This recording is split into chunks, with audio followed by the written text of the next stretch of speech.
जे आहे मी appeal file केलेलं आहे आणि त्या अपीलमध्ये माझी बाजू अवलंब मांडायची नसते, मॅडमची बाजू मांडायची असते. कारण PIO has denied the information and under the provision of section 7 subsection 8 subsection 1 and 19(5) she will have to clarify with reasoning how she had denied and under which provision of law she has denied. आणि त्यासाठी आणि 19(5) आणि 7(1) पर्यंत आपण बघावं. आणि तसं विलास पाटील जे इन्फॉर्मेशन कमिशनर्स आहेत त्यांनी असं म्हटलं की ह्याचं पालन होत नाही आणि हे पालन करणं गरजेचं आहे.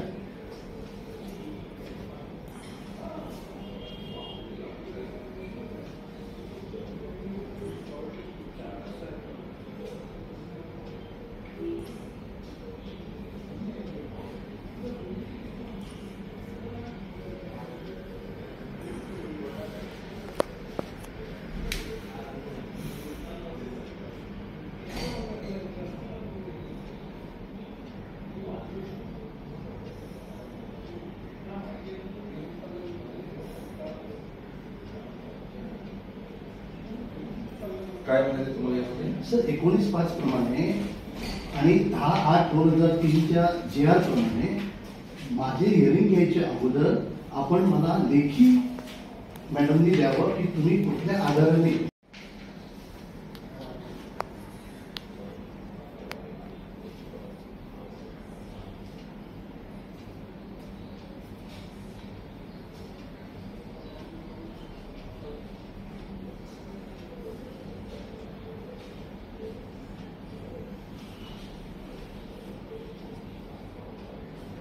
ते आपण केलेलं मी माझ्या अपील मेमोमध्ये पण लिहिलं की तुम्ही लेखी द्यावं because that is an evidence that you have wilfully and deliberately denied the information on wrongful grounds very well knowing what is wrong.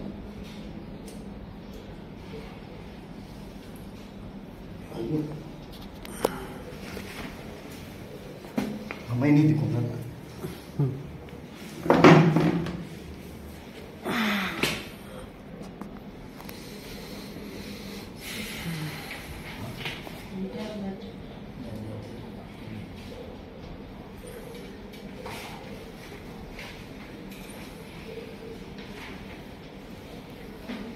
जन्माहिती अधिकारी सूचना आहेत आपल्याबद्दल नाही.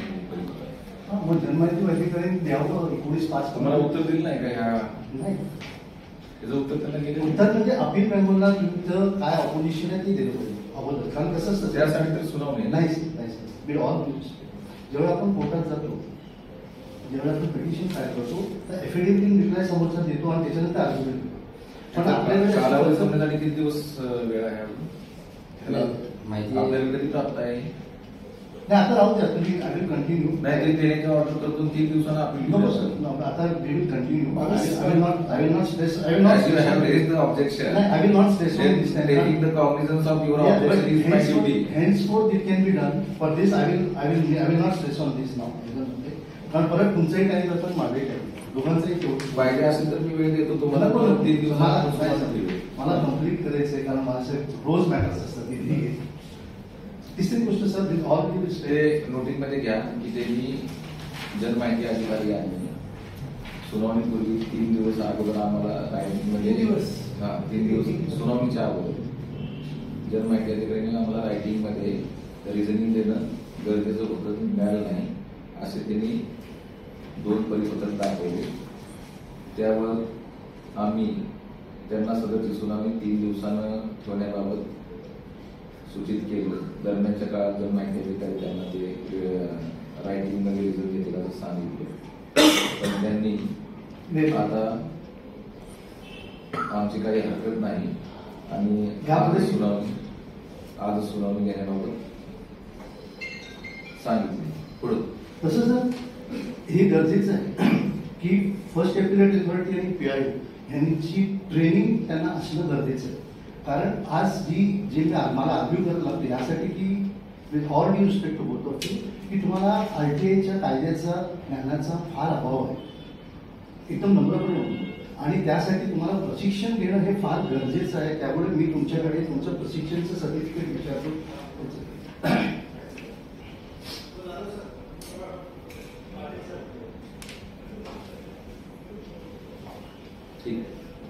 कारण पर्शियन देव जरा एवढं वेळ आपण जाणारच नाही. पटापट मी फक्त हे एक्सपिरियन्स करण्यासाठी थोडंसं कमीपणा किंवा तुम्हाला हे करण्यासाठी. आता तुम्ही मला नाकारला प्रत्येक पॉईंटवर कसं नाकारलं याचं काहीतरी मला सांगा. तुम्ही तुमचं उत्तर वाचून दाखवा ना जे बोलायचं. हे जे पहिलं आहे 17 अन्वये पाठवण्यात आलेली पत्रे साक्षांकित करून आपणास दिनांक 18/11 पुरवण्यात आलेले आहे. 18/11/24 पत्रांन्वये जे 17 जे पुरवले ते सांगू नका, जे पुरवले ते सांगू नका, हा. जे नाकारले त्याचं रिझनिंग पाहिजे. बरोबर. जे नाकारलेलं आहे सर ते नाही. एक दुसरं वाचा, all attachment with covering letter तुम्ही दिलेलं नाही. कव्हरिंग लेटर कव्हरिंग लेटर बरोबर जे अटॅचमेंट लागतं ना, की तुम्ही बीएमसीला काय पाठवलं त्याला अटॅचमेंट काय नसेल सर फक्त अर्ज हा, मग तो अर्ज त्या अर्जाची कॉपी देऊन टाक. पण त्यांचाच अर्ज ते आहे. ठीक आहे. सर त्याच्यामध्ये असतं ना. 1-2 वर्ष नाही, त्यांची 40-50 सतत अशा अहो सर तुम्ही बरं, ठीक त्या आहे, तुमचं सबमिशन करा, मी निर्णय नंतर. 17A तुमचं काय असेल ते सबमिशन करा. 17A बद्दल तुम्ही काय आता लावलं एक काम करूया, त्यांचं उत्तर तुम्ही बरं, ऐकून बरं. घ्या. त्यांचं आता बरं. असंच चालतं. ते त्यांचं काय म्हणणं आहे मी ऐकून घेतो. Yes. तुमचं काय म्हणणं ते ऐकून घेतो. Perfect. निर्णय देतो. Perfect. तर तुम्ही 17 जो आपला प्रस्ताव आहे तुम्ही फक्त जे नाकारले ते का नाकारले ते एवढं सांगा. तुम्ही मध्ये क्रॉस क्वेश्चन चालेल. सांगा, ते डिस्टर्ब होऊन जातं. तर ज्या गोष्टी आपण नाकारलेल्या आहेत त्याचा आपल्याकडे चौकशी चालू आहे. त्याची चौकशी चालू असल्याने आपण त्यांची ज्या माहिती नाकारलेल्या आहेत त्या केवळ त्याच्यासाठी नाकारलेल्या आहेत. बाकीच्या माहिती त्यांना जे देणं लागतं ते आपण दिलेले आहे. ह्याबद्दल या व्यतिरिक्त अजून काय सांगायचं आहे का तुम्हाला? ह्या पॉईंट नाही पुढचा मुद्दा सांगा. नाही, त्यांचं उद्या मग पुढचा मुद्दा 3 नंबरचा आहे. Noting and reports all submissions along with names and designation of officers who sign to sick permission under section 17A. अर्जदारांनी मागणी केलेल्या माहितीवरून त्यांना कोणती माहिती पाहिजे आहे एक्झॅक्टली त्याचं आपल्याला अर्थबोध होत नाहीये. म्हणून अर्जदारांनी समक्ष कार्यालयात अर्ज लावून त्यांना कोणती माहिती पाहिजे याबाबत सांगितले तर अर्जदारांना सदरची माहिती अभिलेखावर उपलब्ध असल्यास पुरवण्यात येईल. Report of ACP that no cognizable offense is disclosed to register FIR under IPC as per section. तेच उत्तर आहे तुमचं. सेम सर तुम्ही तिसऱ्याबद्दल काय बोलता? तुम्ही सांगा. नोटिंग बद्दल काय बोलता तुम्ही? तिसऱ्याबद्दल तिसऱ्या आणि चौथ्याचं उत्तर हेच आहे. हेच हा. सर आता आता तुमचं सबमिशन झालंय, Yes. तुमचं सांगा. आता 8-1J बघूया.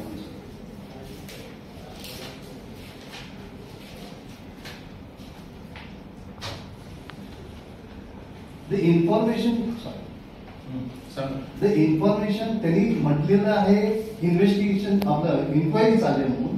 आणि 8-1J चा अर्थ काय होतो हे बघा. म्हणजे दोन्ही कॉन्ट्राडिक्टिंग कसं आहे. त्यांनी काय म्हटलंय की इन्क्वायरी चालू आहे म्हणून आम्ही देत नाही. हा.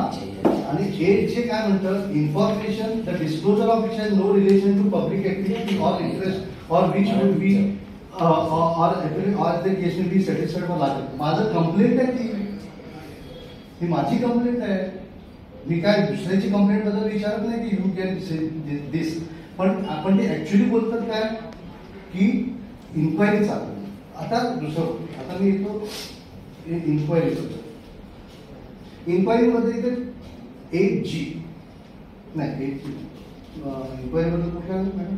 हां 8H information which shall impede the process of investigation. आता मॅडम इन्क्वायरी आणि इन्व्हेस्टिगेशन मधला फरक मला सांगा मॅडम. सगळ्यांना what is the difference between an investigation and inquiry? The inquiry is going on, not investigation. The law says the process of investigation and not the inquiry. One. Secondly, I have asked the further question, under which provision of the CRPC Act can any police officer conduct an inquiry when a cognizable offence is disclosed?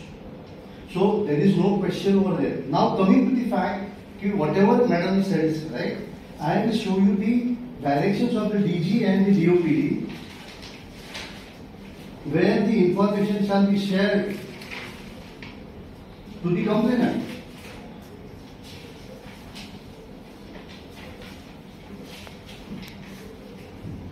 हे DOPD चे आहे आणि हे आहे DG circle. की कंप्लेंटला जर दिलं नाही तर तुमचं इन्व्हेस्टिगेशन इन्क्वायरी कशी पुढे चालणार? तुम्ही इन्व्हेस्टिगेशन का लपवता कंप्लेंट कडून? The the base of any complaint is the complaint. Therefore, तुमचं आणि आमचं संबंध कसं आई वडिलांचं किंवा बापा भाऊ भावांचं असं पाहिजे. तुम्ही आमच्याकडून लपवता ह्याचाच अर्थ की तुमच्याकडे काहीतरी लपवण्यासारखं आहे म्हणून तुम्ही लपवता, हा एक गोष्ट. दुसरी गोष्ट, इन्फिडिंग ऑफ इन्व्हेस्टिगेशन इन्क्वायरी कसं होणार. कारण तुम्ही 2 वर्ष घेताय, तुम्हाला अधिकारच नाही 7 दिवसाच्या वर इन्क्वायरी करता. आता BNSS प्रमाणे 15 दिवस. मग तुम्ही 2 वर्ष कुठल्या आधाराने तुम्ही इन्क्वायरी करता. सो इन्फिडिंग हे पोलीस ऑफिसर करतात आणि कंप्लेंट तुम्हाला तुमची ड्युटी बजावण्यासाठी मदत करतोय. त्यामुळे तुम्ही हे जे दिलेलं आहे ते अतिशय चुकीचं आहे आणि making of a false document आहे. तिसरी गोष्ट, ह्यापूर्वी अँटी करप्शनने मला सर्व नोटीस दिलेले आहेत, मी दाखवलेले आहेत गेल्या वेळेला तुम्हाला, की त्या नोटीसवरून मी महाराज 40,000 कोटीचं फ्रॉड ओपन केलं. जर काही याच्या संदर्भात बोला. नाही दुसरं काय बोलू नका. सर एनटीसी तुम्हाला नोटिंग पाहिजे हे तुमचं म्हणणं आहे ना. सर एनटीसी सपोर्टिंग जे हे आहेत तुमचे सर्क्युलर ते रेकॉर्डवर घ्या. बाकी विषय बोलू नका. फक्त notings and reports all submissions along with the names and designation of officers who sign to sick permission under section 17A त्याबद्दल ते 2 सर्क्युलर आहेत ते रेकॉर्डवर घ्या. ते तुम्हाला त्याच्या आधारे मिळायला पाहिजे असं तुमचं म्हणणं आहे. Next point. Now coming to the fact, मी तुम्हाला जर कोणती माहिती पाहिजे हे अर्थबोध होत नसेल तर तुम्ही टेलिफोन करावं. त्यासाठी 30 दिवस बोलायची गरज नाही. ठीक आहे, तुमचं म्हणणं आहे की टेलिफोन करायला पाहिजे होतं. अजून पण काय. आता दुसरी गोष्ट की मी माझ्या याच्यामध्ये म्हटलं I want 2 certificates. One is the training certificate and the graduate certificate. The reason behind this is ते आपला इश्यू नाही. That is not the issue of the proceedings. तुम्ही फक्त तुम्हाला काय माहिती पाहिजे, तुम्हाला का मिळाली पाहिजे त्या फॅक्ट द्या. ऐका ना सर, तुम्ही ट्रेनिंग आणि हे आता आम्ही आधी ऐकले तुमचं त्याच्याबद्दल बोला. त्याच्याबद्दल बोध होत नाही याच्यावर मी हे मागतोय. जर एखाद्या माणूस PSI ची एक्झाम पास करू शकतो, ऐका ना सर, ऐका ना, बोध होत नाही त्याच्यावर. I request you to please concentrate on the point number 4, point number 5. Why it is denied and on what basis, on what facts it has to be provided. I am limited to that only. Please don't go to the training and other things. Only concentrate on number point 5. You want report of ACB of the offences of cheating, criminal breach of trust. Yes. And on what ground it is denied and for what, on what ground you are now what is 17A? Appealing. What is 17A? 17A is a sanction provided by the law to protect. You just concentrate your yes that argument on why this information you have to be given based on the sections of the RTA. That is what I am saying, sir. That is what I am saying. The sanction, 17A is sanction. Am I right? Sanction has been allotted as per the provision. This appeal is not for discussing the application. Only you argue your argument based on the sections of the RTI, on what, as per what section or what circular or what the judgment of the honorable courts you have to be given this information. Sir, this is an cognizable offence and therefore it has to be registered. Now we refer to section 41345 of the RTI. RTI? Which section? 2, 3, 4, 5. Sir? It's 2, 3, 4. Oh. Powers and duties of its officers and employees. Now, does this officer have a power to deny me information? Powers of duties of officers and employees. Section 2. Section 4. 1B subsection 2. Section 4 मध्ये जा. 4(1)B मध्ये जा. 4(1)B आणि त्याच्यामध्ये 2 मध्ये. Now, does the officer has right to file an application under 17A when the offence discloses? Commission. See what you are arguing. What is the title of the प्रकरण 2 माहितीचा अधिकार आणि सार्वजनिक प्राधिकरणामधील अबंधने. अंडर दॅट या हा अधिनियम अधिनियमित झाल्यापासून 120 दिवसाच्या आत this is the so these are the things which has to be this is related to only RTI. This अधिकार आणि कर्तव्य cannot be related to their regular work. This But is before- only from but the we- sections of the RTA. I And this is the charter you have to display in your office, that what has to be done and what has not to be done. This is about the charter. Sir, I beg to differ with you. I come to para 3. So it's Okay, I better come to to- just you I focus come to on the para report. 3, sir. Para 3, which one? Next. Procedure followed in the decision making process. So, what is the procedure followed by you to deny this? What is the procedure followed? See.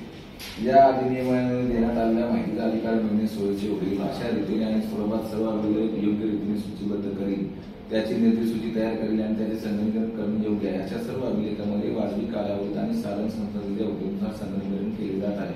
याची आणि असे अभिलेख पासमिळणे सोयीचे आहे म्हणून संपूर्ण देशातील विविध प्रणालीमध्ये नेटवर्क मार्फत जोडले जाईल याची खातरजमा करेल. हा अधिनियम झाल्यापासून 120 दिवसाच्या आत काय काय करायचं आहे ते हे आहे. But what is the procedure taken, sir? What is the procedure? त्यामुळं Sir, procedure followed in decision making process. Now this is a decision making process. नाही हे डिसिजन मेकिंग नाही आहे. आणि ह्या डिसिजन मेकिंगचा डायरेक्ट अर्थ नाहीये. Sir, मग तुम्ही कसं हे डिसिजन Sir, मेकिंग जे आहे ना, हे डिसिजन मेकिंग जे आहे ते decision making independent inquiry application करण्याच्या बाबतीत डिसिजन मेकिंगच्या बाबतीचं आहे ते. Sir, this is a आपल्याला नाही. decision. This is a 7-3 प्रमाणे wherever a decision is taken. Sir, मी तुमच्याकडे एकदम साहेब परफेक्ट बोलू का मी? हम्म. 4 आणि 5 या 2 मुद्द्यावर आपण माहिती डिनाय केलेलीच नाही. आपण त्यांना सांगतो की तुम्हाला एक्झॅक्ट काय पाहिजे हा, ते ठीक तुम्ही आहे. आम्हाला तुम्ही सांगा तुम्हाला काय आणि आम्ही पाहिजे. तुम्हाला माहिती देतो. ठीक. आपण डिनाय केलेलीच झालं नाही. तुमचं अजून काय आर्ग्युमेंट आहे? मग मला माहिती ही पाहिजे की माझे जे कंप्लेंट्स आहेत त्या कंप्लेंटमध्ये फोर्जरी डिस्क्लोज होतं, कॉन्स्पिरसी डिस्क्लोज होतं. ठीक आहे, ते रेकॉर्डवर घ्या आणि मी माझा निर्णय करेल. त्यांचं हा. काय म्हणणं आहे ते आम्हाला सांगा. तुमचं काय म्हणणं आहे, कोणती माहिती पाहिजे? माझी जे प्रत्येक माहिती आहे फॉर्जरी आणि कन्स्पिरसी माझे- डिस्क्लोज होती का त्याचा अहवाल पाहिजे एक. आणि माझे- दुसरा आहे report of ACB that no cognizable, म्हणजे यामध्ये आयपीसी खाली कॉम्युनिकेबल आपण डिस्क्लोज होत नाही. होत नाही याचा अहवाल. या 2 गोष्टी राईट. ठीक चालेल. मी माझा निर्णय तुम्हाला रिटर्न मध्ये कळवेल. आता बंद करायला हरकत नाही आपली Yes, yes.